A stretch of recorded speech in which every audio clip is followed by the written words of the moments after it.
매일 요즘 저녁 성회에 제가 말씀을 드리다시피 며칠 전에는 제가 이런 말씀을 히브리서를 통해서 말씀을 드렸습니다. 하나님께서는 온 천하 만물을 지으시고 우리에게 다 주셨지만 마지막 만물의 때는 천지를 지었던 그 주의 손으로 만들었던 것조차도 다 멸망시킨다고 히브리서에 기록을 하고 있습니다. 그런데 세상 것은 다 멸망해도 한 가지만 남겨두는 것이 있습니다. 그것이 우리의 영혼입니다. 왜 두는가 하면 하나님의 형상으로 하나님의 모양으로 지었기 때문에 하나님께서 거기에 모든 것을 쏟아부었기 때문에 그렇습니다. 그 하나님의 형상과 모양으로 파괴된 우리에게 주님은 하늘 보좌 버리시고 우리에게까지 찾아오셨어. 우리의 눈높이로 찾아오셨어. 만나 주셨던 것입니다. 그분이 예수 그리스도입니다. 그 하나님께서 이 땅에 계실 동안에 우리의 모습과 우리의 삶과 동일하게 사셨습니다. 그분은 하나님이셨지만 우리의 죄 때문에 오셨습니다. 그러기에 하나님의 형상과 모양을 가진 우리를 멸망시킬 수가 없기에 온 천하보다도 한 영혼을 귀히 여기셨습니다. 우주 만물이 아무리 좋아도 우리의 하나님께서 만드신 내 생명보다 못하다는 것이지요. 이 땅에 살아갈 때 우리의 모습을 보면 연약하기 짝이 없습니다. 조금만 아파도 힘듭니다. 내가 보는 눈이 아무리 멀리 본다 할지라도 가까이 보는 산만 보입니다. 내가 아무리 높이 날아도 우주 밖으로 나갈 수 있는 형편이 되지 못합니다. 인간의 한계입니다. 그러나 영으로 계시는 하나님께서는 그 만물의 주인 되어주셨던 하나님은 그런 약한 우리를 천하보다 귀히 여기고 계셨습니다. 그런 주님께서 이 땅에 오셔서 우리에게 만나주십니다. 다른 이유가 없습니다. 원래 우리는 천국에서 지어졌기 때문에 하나님의 품에서 우리가 지어졌기 때문에 우리의 본향은 천국입니다. 그래서 이 땅에서 자유의지를 가지고 선과 악을 선택하여서 주님이 원하시는 자리에 앉게 되면 천국이요, 그렇지 못하면 지옥입니다. 그것은 내가 얘기하는 것이 아니라 성경 말씀에 기록된 대로입니다. 그런 가운데서 오늘 본문을 통해서 여러분과 저는 반드시 느껴야 할 부분이 있습니다. 오늘 특별히 9절에서 보게 되면 예수께서 거기서 떠나 지나가시다가 합니다. 그렇다면 어디를 떠나서 지금 지나시느냐 이 말입니다. 가라사, 여기도 보이면 디베라죠. 디베라. 그 건너편에 지나서 배를 타고 본 동네에 들어갑니다. 중풍병자가 있습니다. 그 중풍병자를 고치고 거기를 떠나서 다시 세관에 앉아있는 마태라는 사람을 만납니다. 이 동네는 가버나움이라는 동네입니다. 지명 이름은 여기에 나와 있지는 않지만 이 가버나움은 무슨 뜻이라고요? 나훔이라는 것은 여러분들 구약에 보면 나훔이라는 것인데 여기 나움은 바로 위로라는 뜻입니다. 가버라는 뜻은 마을이라는 뜻입니다. 동네라는 뜻이지요. 그래서 그 말을 합치면 위로의 마을입니다. 그런데 이 위로의 마을이라고 하는 곳에 세관이 있습니다. 로마 시대의 통치를 받으면서 그들을 통하여서 세금을 걷어내는 징수하는 곳이죠. 여기에 세관에 앉아있는 마태라는 사람을 예수님은 부릅니다. 여러분들, 이 본문에서 보게 되면 마태라는 사람은 죄인의 모습으로 지금 있습니다. 마태의 뜻은 하나님의 선물이라는 뜻을 갖고 있습니다. 그런데 이 마태는 레위 족보의 사람입니다. 레위의 뜻은 연합이라는 뜻입니다. 그렇다면 주님께서 세관이라는 죄의 모습이 있는 그곳에서 마태라는 사람을 불렀다라는 것은 하나님에게 위로의 선물을 주기 위한 것이었지요. 그래서 이것이 다시 한번 그 뜻을 찾아서 연합을 해보면 하나님과 연합된 자, 주님을 만난 자는 하나님의 선물을 받는다 이 뜻입니다. 그 선물이 위로의 선물입니다. 그 위로의 선물은 결국 영원한 생명의 선물이지요. 오늘 여기서 우리에게 들려주실 말씀이 있습니다. 마태라는 사람이 세관에서 앉아있는 것을 보시고, 세관이라는 것은 당시의 사람들은 가장 싫어하는 곳입니다. 왜 싫어했는가 하면 안식일에도 세금을 징수를 하고 또 그들은 갈취를 합니다. 더 많은 세금을 징수를 했기 때문에 백성들이 힘이 들었었습니다. 그래서 더러운 손을 가진 자들이라 하여 그들과 함께 하지 않았고, 그들이 내는 구제물조차도, 구제 헌금조차도 받지 않았던 정말 창기처럼 여겼던 세리였었습니다. 주님은 그곳에서 앉아 일하는 마태에게 찾아갔습니다. 바로 여기에 세간이라는 뜻은 우리의 죄성입니다. 우리가 그곳에 앉아 머물러서 죄를 짓고 앉아있는 마태입니다. 바로 내 모습입니다. 사랑하는 성도 여러분들, 나는 지금 어느 자리에 앉아서 머뭇거리고 있습니까? 누구를 기다립니까? 아직까지도 주님을 만나지 못해서 정말 세상의 욕망에만 두고 아직까지도 방황하시는 것입니까? 원래 창세기를 돌아가 보면 창세기 하나님께서 말씀하셨지만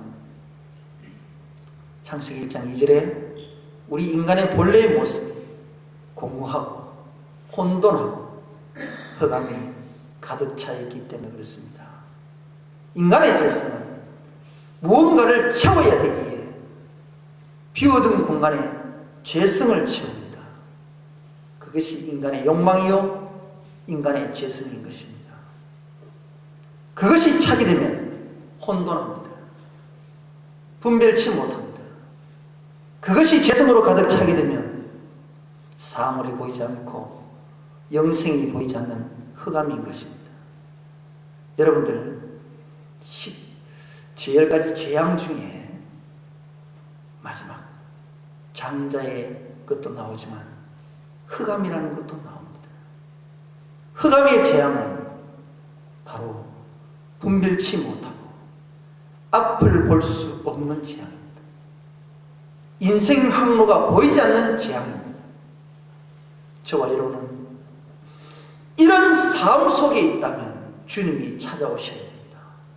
주님이 찾아오지 않으면 나는 아직도 세간의 자리에 앉아서 그곳에서 세상의 셈만 하고 앉았을 우리들인 것입니다.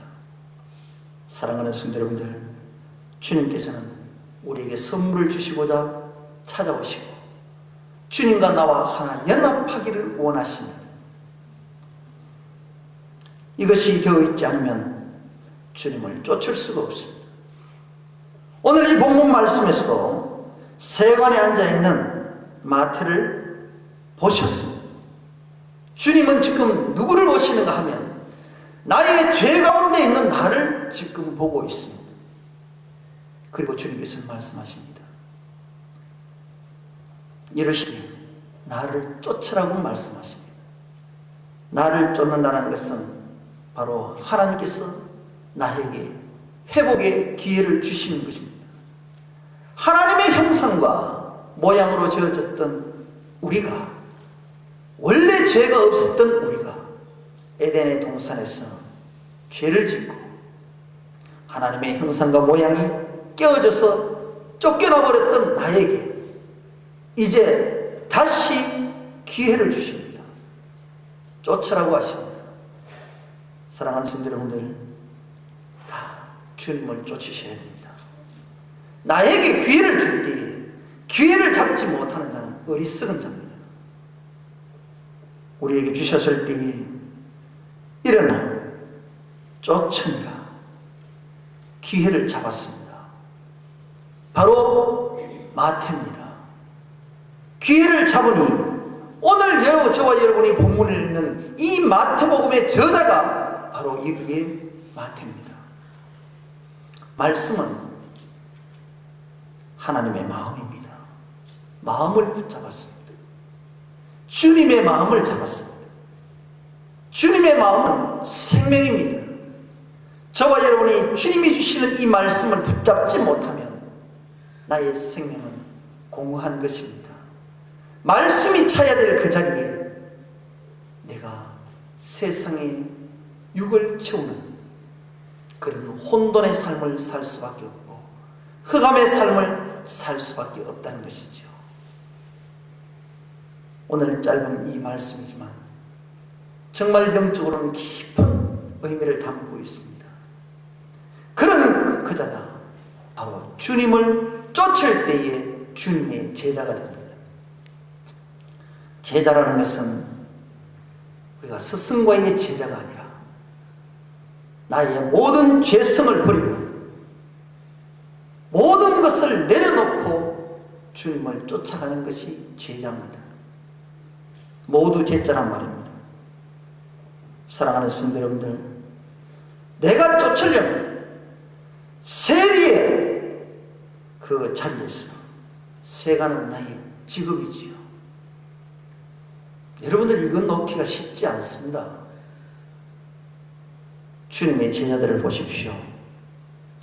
주님께서는 베드로와 야고보, 안드레, 빌립 다 부를 때에, 제자들을 부를 때에 한 가지로 하신 것이 있습니다. 그물을 버려둡니다. 버리는 것입니다. 내가 가장 소중했던 것들을, 육적인 것을 내려놓지 않으면 영적인 삶을 살 수가 없습니다. 우리는 영적인 삶을 사셔야 됩니다. 하나님은 영이시기 때문에 우리를 영적으로 다스리십니다. 저와 여러분은 그러기 위해서는 하나님께서 나를 부르실 때에 일어나서 쫓으시길 바랍니다. 하나님을 만나는 것이 은혜입니다. 하나님과 연합하는 것이 선물입니다. 여러분들의 은혜가 무엇이 은혜입니까? 여러분들과 저는 은혜를 좋아하는데 그 은혜가 무엇이란 말입니까? 은혜도 모르면서 은혜를 얘기하십니까? 은혜는 주님이 내게 오시는 것입니다. 주님이 내게 덮여서 주님의 말씀대로 살아가는 것이 은혜입니다. 그런데 과연 나는 주님의 말씀을 알고 있느냐 말입니다. 주님의 마음을 알고 있느냐 말입니다. 그러면서도 우리는 은혜를 찾고 있습니다. 오늘날 많은 교회가 왜 하나님께 책망을 받는가 하면 아버지의 마음을 모르고 내 중심대로, 내 마음대로 신앙생활을 하기 때문에 그렇습니다. 사랑하는 성도 여러분들, 마태는 나의 생활에 나의 고집을, 나의 자아를, 나의 모든 것들을 내려놓고 주님을 쫓았습니다. 그럴 때에 주님의 제자가 되시고, 주님께서는 10절에 보시니까 예수께서 마태의 집에서 앉아 음식을 잡수십니다. 주님께서 쫓으라 하실 때에 일어난다는 것은 회복을 얘기하는 것입니다. 죄의 자리에서 털고 일어나서 주님을 쫓아가시니까 주님께서 마태의 집에서, 이 마태의 집이 누굽니까? 내 심령 성전입니다. 내 중심입니다. 주님은 내 중심에 찾아오셔서 나와 함께 자정하시고 음식을 잡수신다. 음식이 뭐예요? 우리 주님이 음식 먹는 게 밥입니까? 그 육적인 얘기도 되겠지만 하나님의 말씀은 영적입니다. 예수님은 이 땅에 오신 목적은 우리를 구원코자 하셨단 말씀입니다. 그렇다면 주님이 하신 목적이 뭘까요? 성경에 있는 대로 죄사함과 죄 용서해 주시기 원합니다. 그리고 우리를 구원해 주시고자 하시는 것이지요. 그렇다면 지금 마태의 집에 들어왔다는 것은 주님이 내 마음에 들어왔다는 얘기예요. 그리고 음식을 함께 먹었다는 것은 말씀이 내게 들어왔다는 얘기입니다. 사랑하는 성도 여러분들, 정말 주님과 하나가 되기 위해서는 여호와 하나님의 말씀이 내게 오지 아니하면 나는 제자의 삶을 살 수가 없습니다. 선택은 주님이 하십니다. 주님이 나의 주인이십니다. 그런데 우리는 신앙생활 하는 걸 보면 전부 내가 주인 되어서 신앙생활 합니다. 교회만 나오면 천국 가는 줄 알고 천국을 내 집인 양 생각하십니다. 천국의 주인은 주님이십니다. 주님이 요구하는 삶을 살아야 주님께서 문을 열어주십니다. 주님이 문 열어주지 않는데 들어가는 것은 들어갈 수도 없거니와 주인이 되지 않는데도 불구하고 들어가는 것은 도둑입니다. 사랑하는 성도 여러분들, 저와 여러분은 죄인된 모습으로서는 천국 갈 수가 없습니다. 세리의 모습으로서는 천국 갈 수가 없습니다. 그래서 세리의 모습으로 찾아있는 낮아지고 가난하고 소외받는 그들에게 찾아오셔서 천국을 약속하십니다. 나를 쫓아라고 말씀합니다. 아버지 하나님의 목적은 우리가 죄인 되었을 때에 구원의 약속을 주시고 천국의 자녀를 삼으시려는 것이 아버지의 목적이십니다. 그렇다면 내가 죄인의 소리에서 벗어나야 되지 않겠습니까? 그래야 주님께서 찾아오셔서 나와 함께 하여 주시고 나와 연합하여서 같이 음식을 먹을 수 있지 않겠습니까? 우리 주님은요, 음식 드시는 걸 좋아하세요. 6월절 지난해도 같이 음식을 먹었습니다. 예수님께서는 처음으로 기적을 베푸신 가나의 혼인잔치에도 음식이 풍부했습니다. 육적인 음식일까요? 아닙니다. 하나님께서는 삼위일체 하나님의 영성을 채우시기를 원하고 말씀을 채워서 말씀이 갈 때에 물이 변하여 포도주가 되는 사실을 하나님께서 말씀하십니다. 우리를 통하여서 오늘 또 말씀이 우리 속에 찾아오시기를 원합니다. 그로 인하여 함께하는 자들에게는 주님은 동행해 주십니다. 세리와 죄인들이 와서 예수와 그 제자들과 함께 앉았다라고 말합니다. 주님 곁에 앉은 자들이 약한 자들입니다. 여러분들 이사야서에 보게 되면 그런 말씀이 있지 않습니까? 이사야서 61장 2절 말씀 보게 되면 주님은 가난한 자들에게 찾아오셨습니다. 우리가 약한 자들을 찾아오셨단 말이에요. 그 약한 것이 내가 힘이 없는 육적인 것을 얘기하는 것이 아니라 믿음이 연약한 자들을 위해서 찾아온 것이고 정말 내가 방황하는 자에게 주님은 찾아오셔서 갈 길을 잡아주시는 것이 주님이십니다. 연약한 이스라엘을 택하여서 하나님의 택한 백성을 삼으셨듯이 저와 여러분은 연약한 자리에 앉아 있을지라도 주님이 찾아오시면 내 갈 길이 바로 보이는 것입니다. 그런데 약한 자들은 주님과 함께 앉아 있었지만, 주님과 함께 교제하고 있었지만, 그러나 큰 소리치는 바리새인들은 그들과 함께 하지 못했습니다. 오히려 더 조롱을 합니다. 바리새인들은 우리가 너무나 잘 아는 율법주의자들입니다. 형식주의자들입니다. 조금 더 짚어 얘기하면, 쉽게 말하면 장로들의 유전입니다. 나의 습관과 나의 모든 전통을 가지고 잣대를 재는 자들입니다. 못된 자들입니다. 모든 것이 나의 기준입니다. 내 기준은 정확한 잣대가 될 수가 없습니다.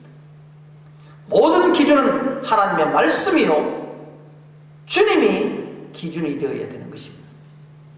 그런데 여기에 바리새인들은 자기의 전통을 따지고, 자기의 경험을 따지고, 나의 지식을 따지고, 나의 모든 환경을 따지면서 분별하려는 어리석은 자들입니다. 사랑하는 성도 여러분들, 주님의 생각과 우리의 생각은 다릅니다. 그렇기 때문에 모든 기준은 여호와의 입에서 나오는 말씀의 기준을 잡으셔야 됩니다. 그래서 남을 판단할 수가 없습니다. 그래서 남을 미워할 수가 없습니다. 그래서 세상 것을 쫓아가서는 아니 되는 것입니다. 우리의 몸은 영과 육으로 지어졌습니다. 주님께서는 육은 반드시 죽도록 만들어 놨습니다. 죄를 지으면 그래서 분리를 하게 되지요. 그래서 없어집니다. 그러나 이 육이 아무리 죽어도 영혼은 살아있습니다. 그래서 영혼이 멸망치 않기를 주님께서는 원하십니다. 내 영혼이 잘된 같이 범사가 잘 되기를 원하는 것이지요. 사랑하는 성도 여러분들은, 바리새인들은 익히 말씀을 먼저 받아본 자들입니다. 하나님의 율법을 먼저 받았어 먼저 주님을 쫓아갔던 그들이었지만, 가장 중요한 자기 중심에 모셔야 될 구원과 관계되는 여호와 하나님을, 예수 그리스도를 만나지 못했다라는 사실입니다. 율법이 예수 그리스도의 예표는 되겠지만 구원을 줄 수는 없습니다. 우리는 이 말씀을 좀 더 쫓아가게 되면 비본질을 가지고 본질을 논하는 어리석음을 범하지 마시길 바랍니다. 가장 핵심은 예수 그리스도십니다. 예수 그리스도를 통해서만이 우리의 구원의 약속이 있을 것이며, 예수 그리스도를 통하여서만이 우리의 죄 사함을 얻게 되는 것입니다. 예수를 믿는다고 천국 간다고 착각하지 마십시오. 예수를 믿는 것은 구원의 티켓을 받을 것뿐입니다. 출애굽한다고 해서 가나안 땅까지 가는 것 아닙니다. 약속은 받았지만 내가 하나님의 말씀을 지키지 못하면 어느 누구도 천국 들어갈 수가 없다는 사실입니다. 우리가 잘못된 유전 때문에 얼마나 신앙생활을 잘못되게 하는지 모릅니다. 영적으로 깨어있지 않으면 수치만 당할 뿐입니다. 사랑하는 성도 여러분들, 교만한 자에게는 주님을 찾아오지 않습니다. 갈리는 낮은 곳입니다. 내가 원래의 원점으로 돌아갈 때에, 하나님의 형상과 모양으로 돌아갈 때에 우리에게는 희망이 있습니다. 사랑하는 성도 여러분들, 그래서 우리 보고 거듭나라고 말하는 것입니다. 거듭나는 것이 무엇입니까? 원래 죄 없는 모습으로 돌아가는 것이 거듭나는 것입니다. 여기에 말하는 12절에 건강한 자에게는 의연이 쓸데없다라는 것은 바로 무엇을 얘기합니까? 죄가 없는 것을 얘기하겠지요. 죄가 없는 곳이라면 주님은 오실 이유가 없습니다. 주님께서 이 땅에 오실 이유가 없는 것입니다. 모든 인간은 죄 중에 있기에 인류를 구원하시기 위해서 주님께서는 오셨습니다. 당신을 위한 것이 아니라 나를 위해서 오셨습니다. 여러분들을 위해서 오신 것이 아니라 바로 주님은 나를 위해서 오셨습니다. 그런데 내가 죄가 없다면 나를 구원하실 일이 없잖아요. 교만한 짝이 없는 바리새인을 두고 한 말이겠지요. 우리 모두에게는 병든 자입니다. 영적으로 병이 들어 있었습니다. 그것은 죄 가운데 있다 이 말입니다. 그 죄는 육적인 죄도 있지만 우리는 영적인 죄를 짓고 있습니다. 그 영적인 죄는 하나님께서 주시는 이 말씀을 지키지 못하는 것이 죄입니다. 사랑하는 성도 여러분들, 저와 여러분은 하나님의 마음을 모르기 때문에 죄를 짓습니다. 그러기에 십자가의 사건도 모릅니다. 십자가의 의미도 모릅니다. 부활이라 안다고 하지만 부활도 모르고 있습니다. 무엇이 부활인지도 제대로 알지 못하고 있다는 사실입니다. 사랑하는 성도 여러분들, 정말 주님의 말씀 앞에서 우리의 심령을 점령해 보십시오. 주님은 얼마나 안타까워하는지를 저와 여러분을 보시고 통곡해 하시는지를 아시길 바랍니다. 그래서 13절에 너희는 가서 내가 긍휼을 원한다. 여기에 긍휼을 원한다라는 말씀은 자비롭다라는 말씀도 있지만 하나님의 긍휼은 우리 인간의 긍휼과는 다릅니다. 우리 인간의 긍휼은 불쌍히 여겨주는 것이 그 자비요 긍휼입니다. 그러나 하나님께서 나에게 긍휼을 베푸시는 이 긍휼은 육적인 긍휼이 아니라 내가 오늘도 하나님의 말씀을 받지 못하고 내 육신의 삶만 쫓아가는 죄 가운데 있는 머물러 있는 나를 향하여 영혼의 사랑을 두고 말하는 긍휼인 것입니다. 여기에 긍휼은 용서와 영생을 포함하고 있습니다. 사랑하는 성도 여러분들, 주님이 나에게 뭘 원하시겠습니까? 주님이 나를 위해서 오셨는데 무엇 때문에 오셨습니까? 나의 죄를 용서해 주시고 천국 백성 삼으시고자 이 땅에 오셨는데 그것을 통해서 내게 긍휼을 베푸셔서 나를 잡으시기를 원하는데 나는 아직도 육적인 삶을 삽니다. 누차 얘기합니다. 육의 삶은 길어야 100년입니다. 우리는 영혼의 삶을 두면 이 100년은 점도되지 않습니다. 그런데 너무너무 깊이 죄성에 빠져서 이 세상이 제가 소돔과 고모라 때보다도 더 죄악이 물들어 있다는 사실입니다. 죄인 줄 알면서도 죄를 모르는 세상이 되어버렸던 것입니다. 정말 우리가 말씀 앞에서 깨달으시길 바랍니다. 종말을 얘기하기 전에 내 죄성을 보시길 바랍니다. 주님이 언제 오시든 상관은 없습니다. 주님이 오시는 것은 내 고난이 아닙니다. 그것은 주님이 하실 부분입니다. 내가 해야 될 부분은 반드시 용서를 받아야 될 부분이고 회개해야 될 부분은 내가 해야 될 부분입니다. 이것이 주님은 나에게 원하시는 부분입니다. 우리는 회개치 않고 정말 하나님의 말씀을 쫓지 않으면서 천국은 가고 싶고 주님의 때만 계산을 하는 그런 어리석음은 하지 마십시오.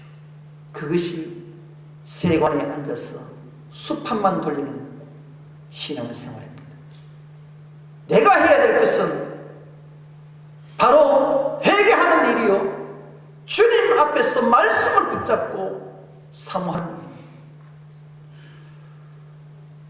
그래서 아버지의 마음을 보고 깨달아야 되는 것입니다. 긍휼은 중심입니다. 마음입니다. 주님이 내 중심에 오지 않으면 저와 여러분은 되지 않습니다. 에덴의 동산에 가장 중심에 뭐가 있습니까? 생명나무가 있습니다. 생명나무가 무엇입니까? 예수 그리스도십니다. 예수 그리스도가 에덴의 동산에 가장 중앙에 계신데, 그 중앙이 우리 중심에 오셔야 생명이란 말입니다. 그런데 생명나무를 저 가에다가 찾고 있습니까? 죽은 나무 가지에는 절대 싹이 나지 않습니다. 저와 여러분의 심령에 주님이 오셔서 생명이 있어야 열매를 맺고 자라는 것입니다. 그래서 수많은 이가 제사를 드린다 할지라도 나는 그 제사를 원치 않겠다. 여러분들이 이 자리에 앉아서 예배를 드리는데 세상 생각을 하고 앉았으면 무슨 주님의 예배예요? 영화관에 앉아서 영화 보는 것이나 연극 보는 관람이나 뭐가 다를 것이 있어?